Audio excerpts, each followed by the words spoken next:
उसके बाद संवाद ऐसे हो जो बनावटी न लगे, यानी संवाद लेखन की वास्तविक जीवन की वास्तविकता से जुड़े हो, कि जो आपके संवाद है वो बिल्कुल बनावटी दिखावटी ना लगे कि ये दो आपस में बातचीत कर रहे थे लेकिन काफ़ी दिखावा कर रहे थे। ये दिखावा आपके संवादों में नहीं दिखना चाहिए।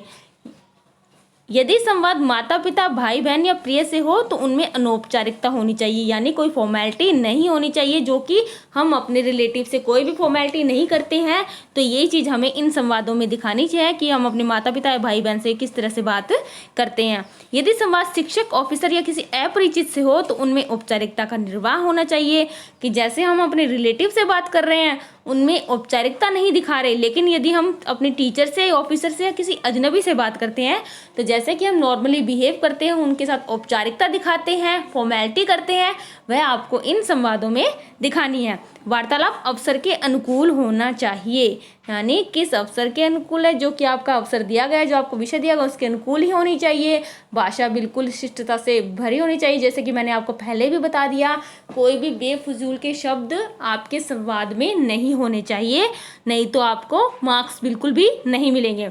संवादों में यथासंभव हंसी मजाक तथा कुशल क्षेम की बातें भी लिखनी चाहिए, जो कि दो व्यक्ति आपस में एक दूसरे से हालचाल पूछते हैं, जहाँ तक जरूरी हो थोड़ा बहुत आपको लिखना है कि आप कैसे हो, यह थोड़ा बहुत हम अपने संवादों में लिख सकते हैं। इन संवादों का यही महत्व होता है कि इनको लिखने के बाद हम कोई एक्ट भी कर सकते हैं, या ये इन एक्ट में या एकांकी में काम आते हैं। अब मैं आपको एक उदाहरण देकर समझाऊंगी कि वृक्ष तथा पथिक के मध्य क्या संवाद हुआ होगा। एक बात मैं आपको और इम्पोर्टेंट बता देती हूँ कि ये जो संवाद है ये जरूरी नहीं है किसी बोलने वाले व्यक्तियों के बीच में ही हो, क्योंकि आपको अपनी कल्पना से बनाने हैं तो ये बातचीत किसी चौक या ब्लैक बोर्ड के बीच भी हो सकती है। ये बातचीत किसी वृक्ष की भी हो सकती है, किसी नदी की भी हो सकती है। जो मैं आपको उदाहरण देकर समझा रही हूँ वह वृक्ष तथा पथिक के मध्य संवाद। कोई यात्री है, दूर से आया है और वो वृक्ष के नीचे छाया में बैठा है, तो उनकी आपसी बातचीत जो कि कल्पना से हम लिख सकते हैं वो यहाँ पे लिखी गई है। वृक्ष, आओ मित्र, हमें पता है कि वृक्ष नहीं बोलता है, लेकिन अगर वो बोलेगा तो किस तरह की बातचीत किसी यात्री के साथ करेगा वो हमें लिखना है। तो यहाँ पे वृक्ष बोल रहा है तो सबसे पहले वृक्ष लिखा गया, उसके बाद जो उसने कहा है वह लिखा गया, तो लिखना है वृक्ष। आओ मित्र, तुम्हारा स्वागत है, क्या बात है, तुम थोड़े थके हुए लग रहे हो। पथिक हैरानी से, यह कौन बोला, यहाँ मेरे सिवाय और कौन है। अब पथिक ने कहा हैरानी से, शौक हो गए। जैसे कि आपको पता है कि बॉडी मूवमेंट आपको लिखना है, तो यहाँ पे लिखा गया हैरानी से। वृक्ष, तुम जिसकी छाया में बैठे हो उसी को नहीं पहचान पा रहे, मैं वृक्ष हूँ। पथिक, अच्छा, वैसे तुम पूछ रहे हो कि मैं इतना थका हुआ क्यों, इसका कारण यह है कि मैं आज सुबह से चल चल कर यहाँ तक पहुँचा हूँ। अब पथिक ने, यात्री ने कहा कि मैं दूर से चलकर थक कर आया हूँ इसलिए यहाँ पे थका हूँ। वृक्ष, यह लो मित्र मेरे फल खाओ, तुम तरोताजा हो जाओगे, यानी तुम फ्रेश फील करोगे, तुम यह खा लो।